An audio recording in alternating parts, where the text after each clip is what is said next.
तो आज हम लोग चैप्टर 9 का इंडेक्स जो पेज नंबर 161 है उसका पहला क्वेश्चन करेंगे। तो जो फर्स्ट क्वेश्चन है इसमें यह है कि मेंडल के प्रयोग द्वारा कैसे पता चला कि लक्षण जो है वो प्रभावी है या फिर अप्रभावी होते हैं, है ना। लक्षण जो होता है जो माँ बाप के जरिए जो आया लक्षण होता है, ठीक है, या कह सकते हैं कि पहला पीढ़ी से दूसरा पीढ़ी में जो लक्षण जाता है वह लक्षण प्रभावी होता है कि अप्रभावी होता है, ये कैसे पता चला। तो ग्रेगर जॉन मेंडल ने आनुवंशिकता का पता लगाने के लिए मटर के दो अलग अलग लक्षणों वाले पौधों को चुना था। इसके बारे में हम लोग पहले ही पढ़ चुके हैं, एक्सपेरिमेंट के साथ है ना। हम लोग उसका ये फर्स्ट पीढ़ी और सेकेंड पीढ़ी में देखे भी थे कि क्या क्या परिणाम आया था। तो हम लोग केवल बस उसी को एक बार क्या कर रहे हैं, मेमोराइज कर रहे हैं कि ग्रेगर जॉन मेंडल ने आनुवंशिकता का पता लगाने के लिए मटर के दो अलग अलग लक्षणों वाले पौधों को चुना। एक मटर का पौधा लंबा लिया जबकि दूसरा मटर का पौधा क्या लिया, बौना लिया था। जब इन दोनों पौधों से पर परागण कराया गया था तो सभी मटर के पौधे F1 पीढ़ी में लंबे थे, यानी पहला पीढ़ी में क्या कराया गया था, पर परागण कराया गया था। मतलब अलग अलग दो पौधा था, एक लंबा पौधा था एक बौना पौधा था। तो दोनों पौधों को क्या किया गया था, पर परागण कराया गया था। परंतु जब F1 पीढ़ी के पौधों को 100 परागण कराया गया और बाद में जब F1 पीढ़ी को क्या किया गया, 100 परागण कराया गया, तो 3 लंबे एवं एक बौने पौधों का संतति उत्पन्न हुई थी, है ना। और इस प्रकार पहले पीढ़ी में लंबे पौधे का जो गुण दिखाई पड़ा तो हम लोग इसी के कारण क्या कह दिए, दिखाई पड़ा, तो जिसके कारण इससे हम लोग प्रभावी लक्षण कह दिए। जबकि बौने पौधे का लक्षण जो था F1 पीढ़ी में यानी पहला पीढ़ी में नहीं दिखा था, अतः हम लोग बौने पौधे के लक्षण को अप्रभावी लक्षण कह दिए। तो हम लोग इसके बारे में पहले भी पढ़े थे, है ना, और देखे भी थे। आज समझिए इंटेक्स में वही क्वेश्चन फिर से आ गया था। और क्वेश्चन नंबर 2 में है कि मेंडल के प्रयोग द्वारा कैसे पता चला कि विभिन्न लक्षण जो होते हैं स्वतंत्र रूप से वंशानुगत होते हैं। मतलब इसका ये कहना है इस क्वेश्चन में कि मेंडल के प्रयोग से ही ये कैसे पता चला था कि जो लक्षण होते हैं, है ना, वो लक्षण जो विभिन्न लक्षण होते हैं स्वतंत्र रूप से वंशानुगत होते हैं। क्या होते हैं, वंशानुगत। वंशानुगत का मतलब हुआ कि वह पहला पीढ़ी से आया हुआ है या फिर दूसरा पीढ़ी से आया हुआ है। तो कहता है मेंडल ने 2 विकल्पी पौधों को चुना। इनमें से उन्होंने लंबे पौधे तथा बौने पौधे का संकरण कराया था, तो सभी के सभी पौधे लंबे पाए थे। यहाँ लंबे पौधे का जो लक्षण था वो प्रभावी था।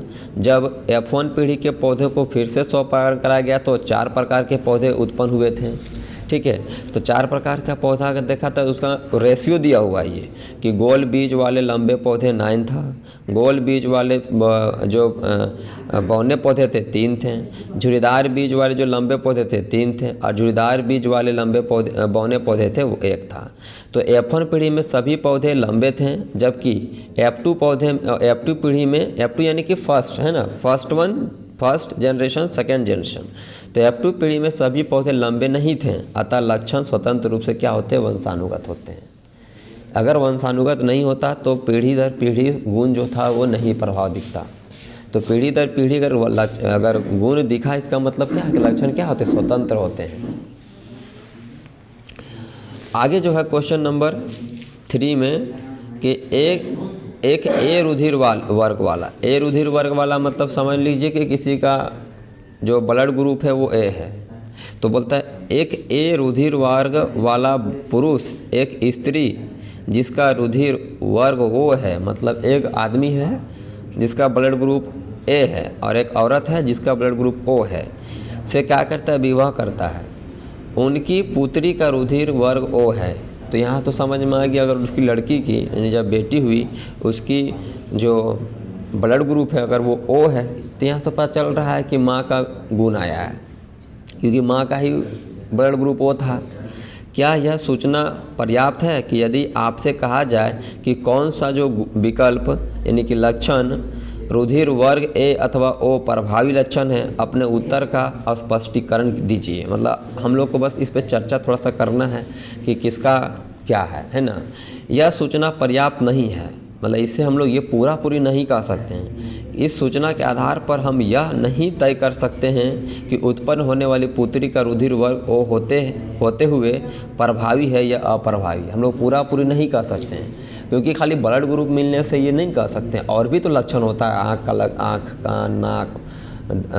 कान नाक सब कुछ, बहुत कुछ ना दिखा जाता है। प्लस हाइट भी देखा जाता है। जब वो फ्यूचर में बड़ी हो जाएगी तो उसका हाइट मम्मी के जैसा हुआ कि पापा के जैसा हुआ, ठीक है। तो हम केवल एगो लक्षण से यह नहीं कह सकते हैं कि जो मम्मी का लक्षण था वो प्रभावी था या अप्रभावी था।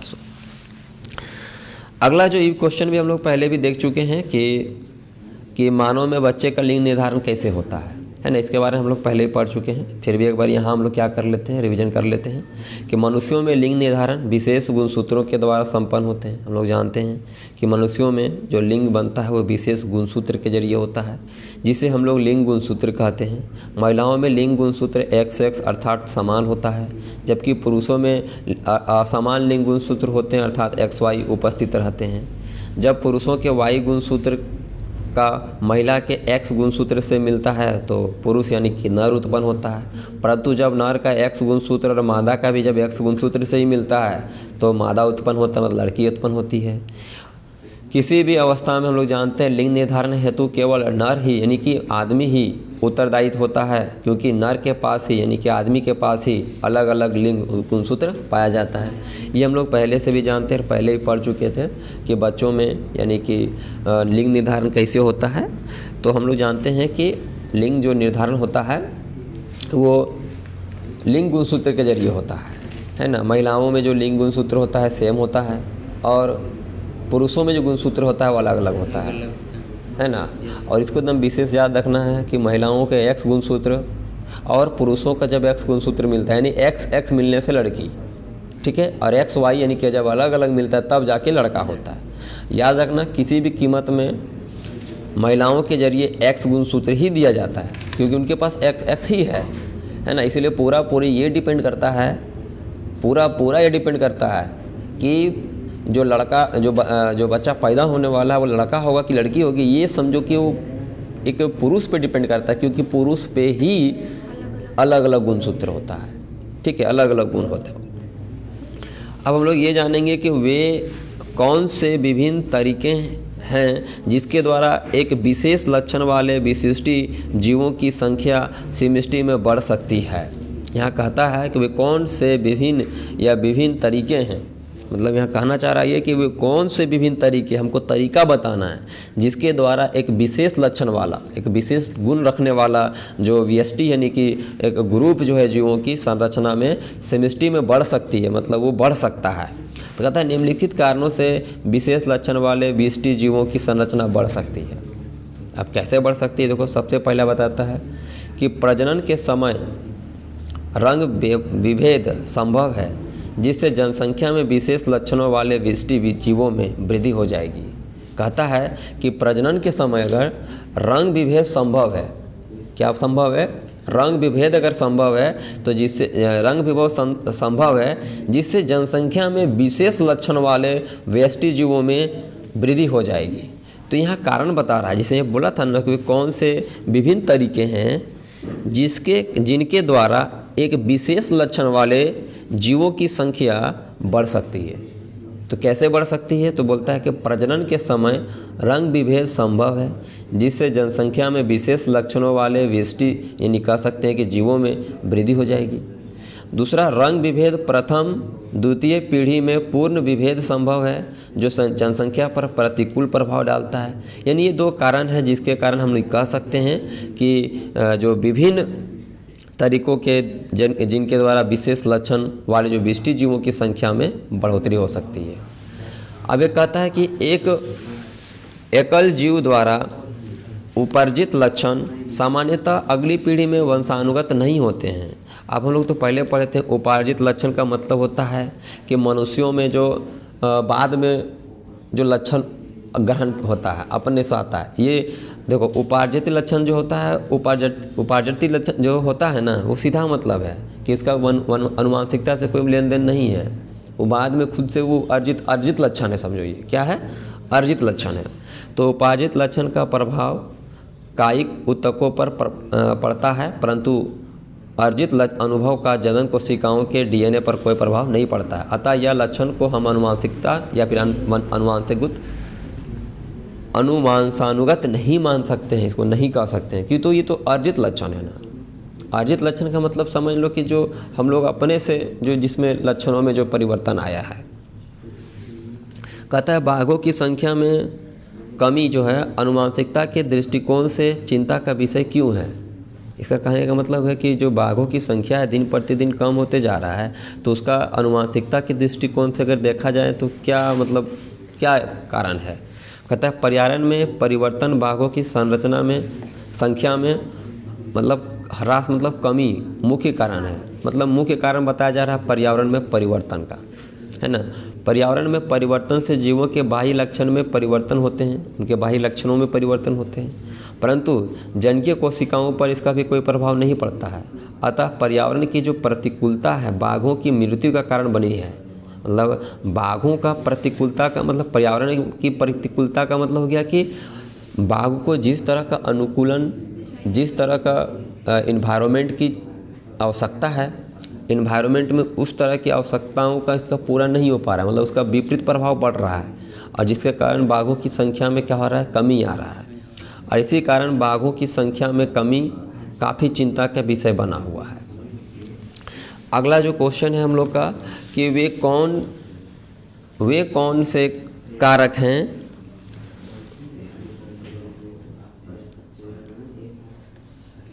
वे कौन से कारक हैं जो नई स्पीसीज के उद्भव में सहायक हैं। तो कहता है कि जातीय उद्भव में जो सहायक कारक हैं वो पहला है प्राकृतिक चयन, दूसरा जीन प्रभाव का ना होना अथवा बहुत कम होना, तीसरा अनुवांशिकी विचलन, चौथा डीएनए में फेरबदल और पांचवा पर्यावरणीय परिवर्तन। ये 5 कारण है जिसके वजह से हम कह सकते हैं कि नई स्पीसीज के उद्भव में सहायक है। मतलब जो नया जीव बनता है या नया जाति बनता है उनमें जो सहायक कारक हैं ये 5 सहायक कारक हैं। अगला जो हम लोग का क्वेश्चन है वो ये है कि क्या भौगोलिक पृथक्करण स्वपरागित स्पीसीज के पौधों के जो जातीय उद्भव का प्रमुख कारण हो सकता है या क्यों नहीं हो सकता है, या ऐसे पूछ रहा है क्या भौगोलिक पृथक्करण स्वपरागित स्पीसीज के पौधों के जातीय उद्भव का मुख्य कारण हो सकता है, क्यों या फिर क्यों नहीं। अगर नहीं हो सकता है तो क्यों नहीं हो सकता है, और हो सकता है तो क्यों हो सकता है। कहता है कि यह हो सकता है कि स्वपरागित होने वाले पौधों में जातीय उद्भव के लिए एक प्रमुख कारण है। स्वपरागित पौधे का मतलब हो गया स्वपरागन वाला, है ना, जो पौधे आपस में स्वपरागन करते हैं उनके बारे में बात कर रहे हैं कि हाँ स्वपरागित होने वाले पौधों में जातीय उद्भव के लिए एक प्रमुख कारण है। किसी भी नए स्पीसीज की उत्पत्ति में 2 प्रकार के लक्षण प्रमुख होते हैं। मतलब कह रहा है कि किसी भी जाति की उत्पत्ति में कम से कम 2 प्रकार के लक्षण का होना बहुत ज़रूरी होता है। पहला तो बोल दिया कि जनिकीय लक्षण तथा दूसरा जो हो गया भौतिक लक्षण। ये दोनों एक ही साथ लिखा हुआ है, देखो पहला हो गया जनिकीय लक्षण और दूसरा हो गया भौतिक लक्षण। पर्यावरण में परिवर्तन होने से भौतिक लक्षण बदलते हैं और अंततः नई जाति का क्या हो जाता है, उद्भव हो जाता है, एक नया जाति का निर्माण हो जाता है। अब कहता है आगे कि क्या भौगोलिक जो पृथक्करण है वो अलैंगिक जनन वाले जीवों के पौधों के जाति उद्भव का प्रमुख कारक हो सकता है। अब देखो लैंगिक जनन नहीं है, ये अलैंगिक जनन है, और अलैंगिक जनन का मतलब हम लोग जानते हैं, ठीक है, वैसा जनन जिसमें लिंगों का कोई मतलब नहीं होता है, जिसमें लिंग पार्टिसिपेट नहीं होता है, उसी को हम लोग कहते हैं अलैंगिक जनन। तो कहता है कि जातीय उद्भव में भौगोलिक पृथक्करण का प्रमुख स्थान है। जब कोई अलैंगिक जनन करने वाला जीव में भौगोलिक परिवर्तन हो जाएगा तो वो अवश्य ही नई जाति का उद्भव हो जाएगा। मतलब एक नया जाति वो भी बना लेगा, एक नया जाति का वो पौधा बन जाएगा या नया जाति का जीव बन जाएगा।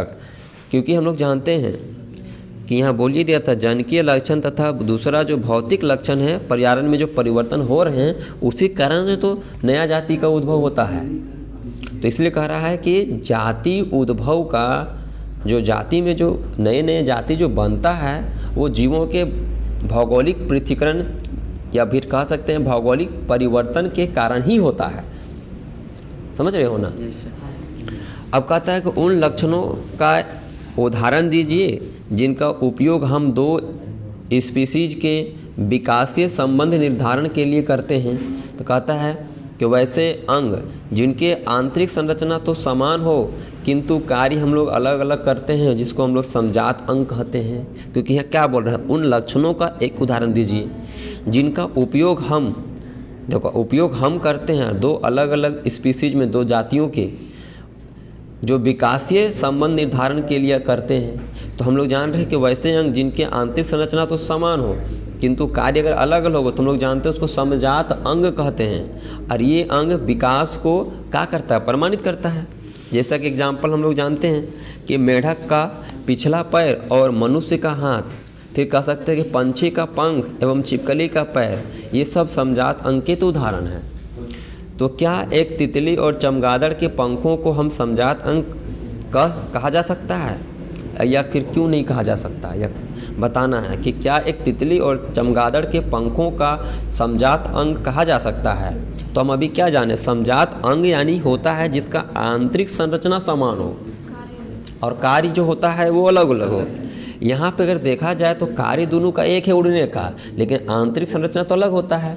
ये तितली का जो पंख होता है उसमें हड्डी नहीं पाया जाता है, जबकि चमगादड़ के पंखों में हड्डी पाया जाता है। तो तितली के पंख एवं चमगादड़ के पंख ये अंग समरूप अंग के उदाहरण हैं, क्योंकि ये अंग असमान संरचना के हैं। अर्थात तितली के जो पंख में हड्डियां नहीं होती है, जबकि चमगादड़ के पंख में हड्डियां पाई जाती है, परंतु दोनों का काम एक जैसा है, उड़ने का। अगला सवाल है कि जीवाश्म जीवाश्म क्या है और वे जैव विकास प्रक्रम के विषय में क्यों या फिर क्या दर्शाता है। तो हम लोग जैव विकास या जीवाश्म के बारे में पहले भी पढ़े हैं, है ना, कि जीवाश्म क्या होता है और वे जैव प्रक्रम के विषय में क्यों दर्शाया जाता है। हम लोग पीछे पढ़े थे कि जीवाश्म क्या है ना। तो हम लोग ये भी जाने थे कि जीवाश्म जो होता है वो बहुत पुराने जीवों का जब अवशेष मिलता है ना, तो उसी को हम लोग क्या कहते हैं, जीवाश्म कहते हैं। तो जीवाश्म वैसे पदार्थ होते हैं जो भूमि के अंदर अथवा चट्टानों के नीचे दबे हुए पुराने जीवों के कंकाल होते हैं। अर्थात मृत जीवों के बचे हुए अवशेष को ही जीवाश्म कहते हैं। और जीवाश्म के निम्नलिखित महत्व भी हैं। पहला कि जीवाश्म अध्ययन से पता चलता है कि पहले जीव कब पाया जाता था और अब विलुप्त हो गया। दूसरा, जीवों के जो विकास क्रम में पहले जीवों की संरचना कैसी थी और बाद में उसमें क्या क्या परिवर्तन हो गया। फिर जीवाश्मों के अध्ययन से भूतकाल की अलग अलग अवस्थाएं, संबंधित प्राणियों की रचना और वातावरण को समझने का भी अवसर मिलता है। मतलब ये वो तो हम लोग पढ़े भी पहले से ना, जीवाश्म क्या है, क्योंकि हम लोग जानिए एक्सरसाइज है, इंटेक्स है, तो पक्का है कि जितना भी हम लोग पॉइंट पढ़े हैं उन्हीं में से ये मिलेगा। अब कहता है कि क्या कारण है कि आकृति, आकार, रंग, रूप में इतने भिन्न दिखाई पड़ने वाले मानव एक ही स्पीसीज के सदस्य हैं, है ना। सब तो अलग अलग दिखता है लेकिन सब तो है मानव में। तो अगला पूछ रहा है कि क्या कारण है कि आकृति, आकार, रंग, रूप से सब इतने अलग अलग दिखते हैं लेकिन है तो एक ही जाति का, मानव जाति का। कहता है मानव परस्पर बहुत भिन्न दिखाई पड़ते हैं, फिर भी मानव ही रहते हैं, क्योंकि पर्यावरणीय या भौतिक परिवर्तनों का हमारे शरीर पर प्रभाव पड़ता है, जिसके कारण शरीर का रंग रूप बदलता है। परंतु डीएनए में परिवर्तन न होने के कारण मानव का ही स्पीसीज ही रह जाता है। मतलब हम लोग का पर्यावरण का प्रभाव हम लोग के भौतिक स्थिति में पड़ता है, लेकिन हम लोग मनुष्य का मनुष्य ही रहते हैं। कहता है विकास के आधार पर क्या आप बता सकते हैं कि जीवाणु, मकड़ी, मछली तथा चिंपैंजी में किसका शारीरिक अभिकल्प उत्तम है। अपने उत्तर की व्याख्या कीजिए। कहता है जीवाणु, मछली, मकड़ी तथा स्पीसीज में से चिंपैंजी है ना, जीवाणु, मछली, मकड़ी तथा चिंपैंजी में से चिंपैंजी का शारीरिक अभिकल्प जटिल होता है। किसका शरीर जटिल होता है? चिंपैंजी का। परंतु विकास की दृष्टि से अति उत्तम नहीं माना जा सकता है, मतलब पूरा ठीक नहीं माना जा सकता, पूरा ही इसको अच्छा नहीं माना जा सकता है, क्योंकि सरलतम अभिकल्प वाला जीवाणु आज भी पाया जाता है। मतलब सरल जीव वाला प्राणी अभी भी है भाई, वो जो एक कोशिकीय जीव हैं, सरल है ना। यह आज भी विषम परिस्थितियों में, जैसे उष्ण, झरने, गहरा समुद्र के गर्म जल, बर्फ, सभी जगहों में भी अभी भी पाए जाते हैं। अतः दूसरे शब्दों में यह हम कह सकते हैं कि जीवाणु का शरीर सबसे विकसित है, परंतु चिंपैंजी का शरीर सबसे जटिल है ना। विकसित तो सबका है, तभी तो उसके अंदर सब तरह का प्रोसेस हो रहा है, जिसको हम लोग जो प्रोसेस कहते हैं या फिर हम लोग जैविक प्रोसेस कहते हैं। होने तो सभी प्रोसेस हो रहा है, लेकिन शरीर में हम लोग के जैसा, या फिर कह सकते हैं चिंपैंजी में हर चीज़ क्या है पाया जाता, अलग अलग ऑर्गन पाया जाता अलग अलग काम करने के लिए। तो ऐसे दुनिया में तो बहुत सारे जीव हैं और सभी जीव क्या हैं? पूर्ण हैं, उनके शरीर में सब तरह का काम कर रहा है। लेकिन हो सकता है कि एक वो सेल के जरिए सब काम हो रहा होगा, तो हम उस तरह के जीव को क्या बोल देते हैं? सरल कह देते हैं। और जिस जीव में सभी काम के लिए अलग अलग अंग काम कर रहा है तो उसको हम लोग जटिल जीव कह देते हैं। ठीक है, तो फिर हम लोग आगे देखेंगे अगला क्लास में ना, अभी यहीं रहने देते हैं।